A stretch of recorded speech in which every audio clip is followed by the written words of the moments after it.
Your time is up. Honorable members, before we move on further, allow me to acknowledge some schools that are up in the gallery, in the public gallery. Serare School from Kajiado County,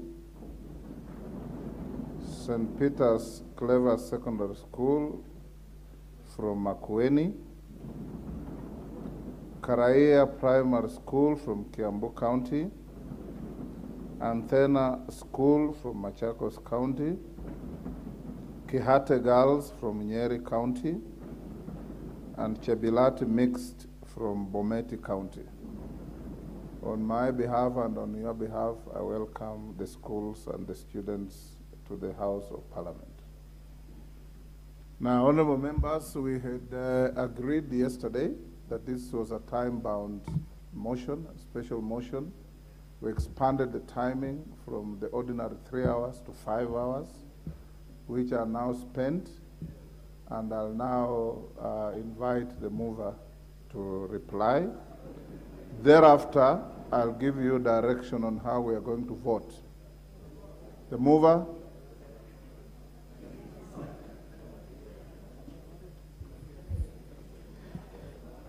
Thank you, Honorable Speaker. And before I reply, Honorable Speaker, since I have about 15 minutes, I wanted to donate a few minutes. Honorable Speaker, one to the Honorable Kangogo, at least 2 minutes each. The Honorable Wangwe, 2 minutes. The Honorable Abdul Mandera South, 2 minutes. The Honorable Faith Gitao, 2 minutes. And Honorable Sigai, 2 minutes. Can you repeat the names? Honorable Kyunjuri, 2 Majority. minutes. Can you repeat the names for my record? The Honorable Faith Gitao. You started with Kangogo. Yeah, Honorable Kangogo. Wangwe. Honorable Wangwe. 3. Honorable Abdul Mandera South. Honorable Faith Gitao. Honorable Sigay. And Honorable Kyunjuri. Wangwe is in Azimio. How many minutes are you donating to each one of them? Say 1.5 each. Okay. 1.5 each. Start with Kangogo. You have 1.5 minutes. Thank you, Mr. Speaker. Mr. Speaker, I want to take this opportunity first to thank the people of Marakwet East for giving me a third term. Number two, Mr. Speaker, I want to support all the nominees by the President. Mr. Speaker, looking at the nominees, you can see that all the regions are represented. The gender balance is addressed. And Mr. Speaker, I want to congratulate the President for making sure that even those parts of the country which didn't devote to Kenya Kwanza are included in his government. Mr. Speaker, I also want to join other colleagues, members of Parliament who are here, who are in support of Penina Malonza. Mr. Speaker, I want to say all the nominees who are in that list are equal to their tasks. Mr. Speaker, I had some of our colleagues here who are accusing some of the nominees, especially Penina, and some of them even, they don't have the qualification the nominee has.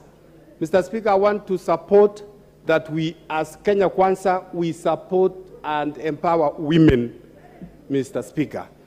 I want also to thank my Majority Leader for giving me these 2 minutes, Mr. Speaker, and also take this opportunity, Mr. Speaker, because I had not spoken in this 13th Parliament, to congratulate you for your election as our Speaker. Thank you.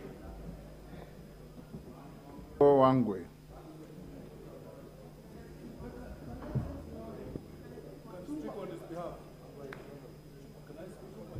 Wangwe is not there. The Honorable Abdul.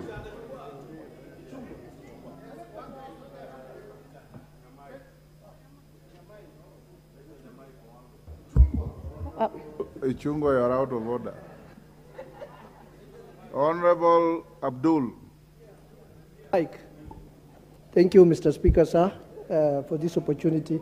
First of all, I'll take you from the rest of most of the honorable members to vouch for Honorable Malonza. I think it is not fair to subject her to a criteria which is not subjected to the rest of the nominees, and I think Honorable Malonza should be approved by this House as a nominee for tourism. Looking at the report and looking at especially the general and sector-specific questions that was asked to some of the nominees, I also noted Honorable Duale perhaps was asked one of the most awkward questions, whether he will be conflicted in performing his role as a CS defense in case of insurgency of Al-Shabaab. I don't know why that specific question was raised to Honorable Duale, which subjected him to trying to prove his Kenyanness, that he's Kenyan first before, and also a Somali by tribe.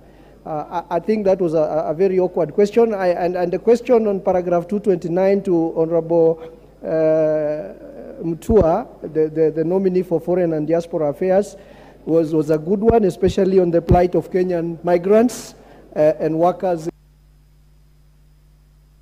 Time is up. Honorable Faith Gitau. Thank you, Honorable Speaker, for granting me this opportunity to offer my line of thoughts regarding the report as presented to this House by the Committee of Appointment.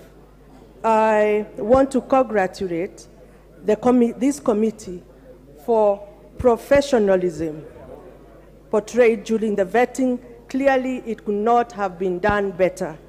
Well done, colleagues. I watched most of the vetting process, and I must say all nominees came out as pragmatists, very practical, very focused, and goal-oriented. They articulated very well. They are short. Your time is up. Honorable Sigei. You have 1.5 minutes. Use your time well. Mr. Speaker, sir, I want to first start by thanking you for giving me the opportunity to talk today. And secondly, I want to say I'm privileged to talk here in front of my school, Chebilat from Bomet. They are here in the House, and I think they will take the message home that Sigei talked in their presence. Secondly, Mr. Speaker, I want to mention these two things. Number one, I want to thank the committee for a good job done. Number two, I want to say that this House is not the court of law, and hence we wait for whatever is going to be done with the court so that we can discuss these issues. For now, I am proposing we pass all these nominees. And thirdly, I want to express my sympathy to Benina Malonza. I am a father, and I was shocked the way that lady was harassed. I want to say, even the family, I don't think they slept. So I simply...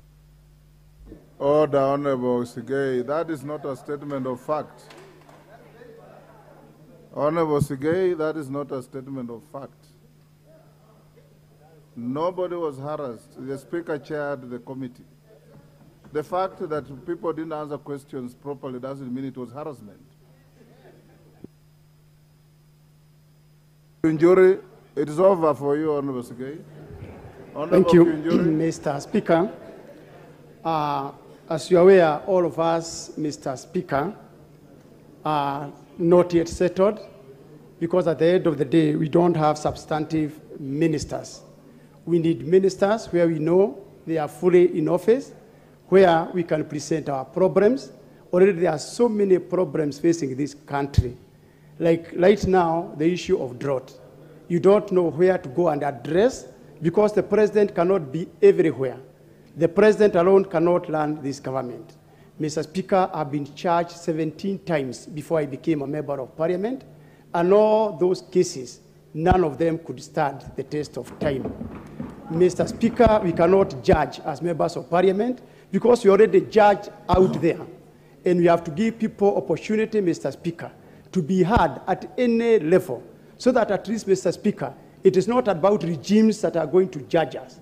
If these people had been judged during the regime of Mwai Kibaki, then we can say there is a bit of fairness. Some of us have been taken through DCI 9 times, Mr. Speaker, left free, and even today, none of our cases have ever been, we have never been charged, but 9 times dragged through the DCI offices. Mr. Speaker, it's not fair that members who are seated here, who knew how the regime that was there operated, can be sitting here. Time up. The mover. Thank you, Honorable Speaker. And Honorable Speaker,